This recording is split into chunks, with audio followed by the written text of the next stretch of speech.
simple. Chez H4D, nous avons développé donc un véritable écosystème de santé digitale et de télémédecine qui est basé sur un dispositif qui s'appelle la Consultation, qui est en fait le premier cabinet médical connecté.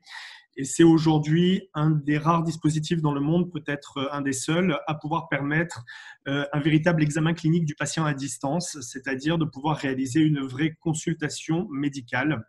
Et H4D, bien au-delà de tout cet aspect technologique, et on verra comment est-ce qu'on a intégré ça dans une réponse complètement appropriée au Covid, eh bien, propose la formation des médecins, mais aussi toute la coordination médicale.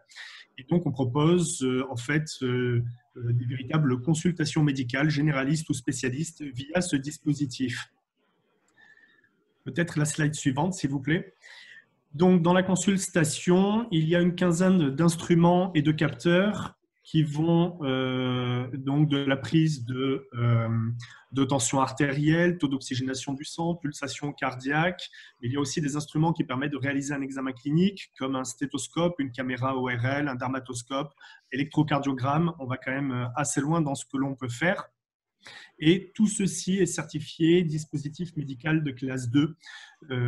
Et c'est en ça que le système est extrêmement robuste et qui permet une prise en charge des patients à distance. Comme c'est écrit, cette consultation, bon, vous pouvez passer, peut fonctionner suivant deux modes. Un mode check-up, c'est-à-dire que le patient est en autonomie dans la cabine et il y a un tutoriel vidéo qui lui explique comment mettre les différents instruments, ou un mode téléconsultation où là, c'est le médecin qui lui dit vous allez prendre tel instrument, vous le mettez là, j'ai besoin d'écouter votre cœur. Le stéthoscope, c'est l'instrument numéro 6, etc. Il va le guider tout au long de la prise en charge jusqu'à éventuellement l'émission d'une ordonnance. En fait, on voit un comparatif, si on prend les 272 motifs de consultation dans un cabinet de médecine générale, ce qui peut être fait par téléphone, par visioconférence, via ce dispositif. Et la référence de base, c'est le cabinet classique du médecin généraliste dans cette étude-là. Donc, on voit bien que le scope des prises en charge et du coup, les possibilités offertes par ce genre de dispositif sont extrêmement larges versus que l'on peut appeler plutôt du conseil par Skype ou par visioconférence ou via des apps. Peut-être la slide suivante, s'il vous plaît. Donc, une dernière slide sur laquelle je vais passer très très vite. Après, là, on a fait une étude randomisée sur 1500 patients à peu près, et on voit que ce qui est pris en charge dans la cabine de télémédecine H4D et ce qui est pris en charge dans un cabinet de médecine générale est très très similaire, voire quasiment identique. Donc pathologie ORL, bronchopulmonaire, mais aussi troubles musculo-squelettiques. C'est-à-dire que nous, on a formé les médecins, ce qu'on appelle à la sémiologie, à la télésémiologie, comment examiner une épaule à distance avec son patient tout en le guidant. Et donc, ça veut dire qu'on a un scope de prise en charge extrêmement important. Peut-être la slide suivante, s'il vous plaît. Voilà, dans le cadre du Covid, donc de manière générale, nous sommes essentiellement implantés dans des entreprises ou dans des collectivités. Là, il y a eu un focus sur les parcours Covid négatifs.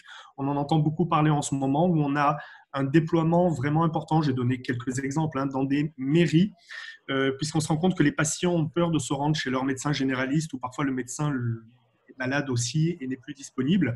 Et donc, il faut prendre en charge toutes ces pathologies qu'on avait l'habitude de voir avant la crise du Covid. Et là, c'est ce qu'on appelle un parcours Covid négatif. Et la consultation, donc la cabine est installée dans la mairie ou dans un lieu dit. Et les consultations s'effectuent donc sur rendez-vous médical. Évidemment, c'est entièrement désinfecté après chaque passage par du personnel qui est formé. Et donc, le patient est pris complètement en charge. Il y a des critères d'inclusion et d'exclusion, évidemment, mais on voit que le scope de prise en charge est extrêmement important. Et on les positionne aussi dans des résidences seniors, pas plus que dans des EHPAD, dans des résidences seniors pour les personnes âgées. Donc ça, c'est le premier parcours où ça a été une réponse très, très efficace, du moins on l'espère, et c'est les retours que l'on a des patients et des médecins voilà, à ce parcours Covid négatif. Peut-être la slide suivante. On a eu aussi une demande très forte de la part des urgences. Alors là, ce sont des parcours Covid positifs où la cabine est installée juste avant que les patients ne voient les médecins urgentistes et les professionnels de santé. Où là, dès qu'ils sont inscrits, ils rentrent dans la cabine. là, c'est le mode check-up qui est essentiellement utilisé. Ils ont un check-up immédiat. Du coup, on a une orientation extrêmement fine et efficace pour des patients qui présenteraient, par exemple, un taux d'oxygénation du sang bas ou des critères de gravité où là, on peut tous les voir. On prend la tension artérielle immédiatement du patient à une ou deux reprises, son poids, sa taille. Donc, vous savez que l'indice de masse corporelle est un indice de gravité. Et si on a différents facteurs corrélés, eh bien, le patient est immédiatement pris en charge par le médecin en fonction de ces facteurs. On a eu plusieurs centaines, maintenant milliers de passages depuis l'installation de ces cabines dans des centres d'urgence. Et je sais que je suis limité par le temps, donc troisième slide peut-être.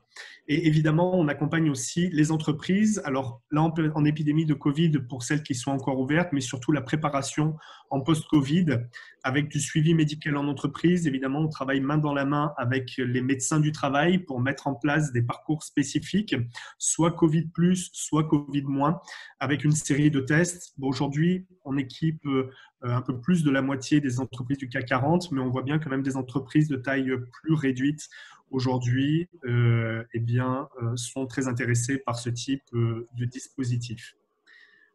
Voilà, j'ai essayé d'être concis et de faire en 5 minutes de mon mieux pour vous expliquer ce que nous faisons chez H4D en France et d'autres pays aussi à l'étranger. Merci beaucoup.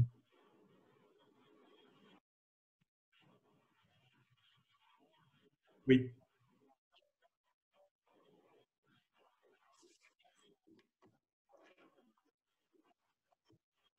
Alors, Alors, pas dans l'immédiat un diagnostic au sens biologique où on l'entend, mais par contre, nous avons des partenariats avec des laboratoires, mais on se rend compte que même les tests de RT-PCR ne sont pas suffisamment sensibles, et donc on oriente aussi vers des scanners thoraciques où là on a une sensibilité bien supérieure. Donc la cabine en elle-même, aujourd'hui non, mais on travaille avec des tests rapides et on attend justement leur approbation et leur certification pour les inclure directement dans le processus.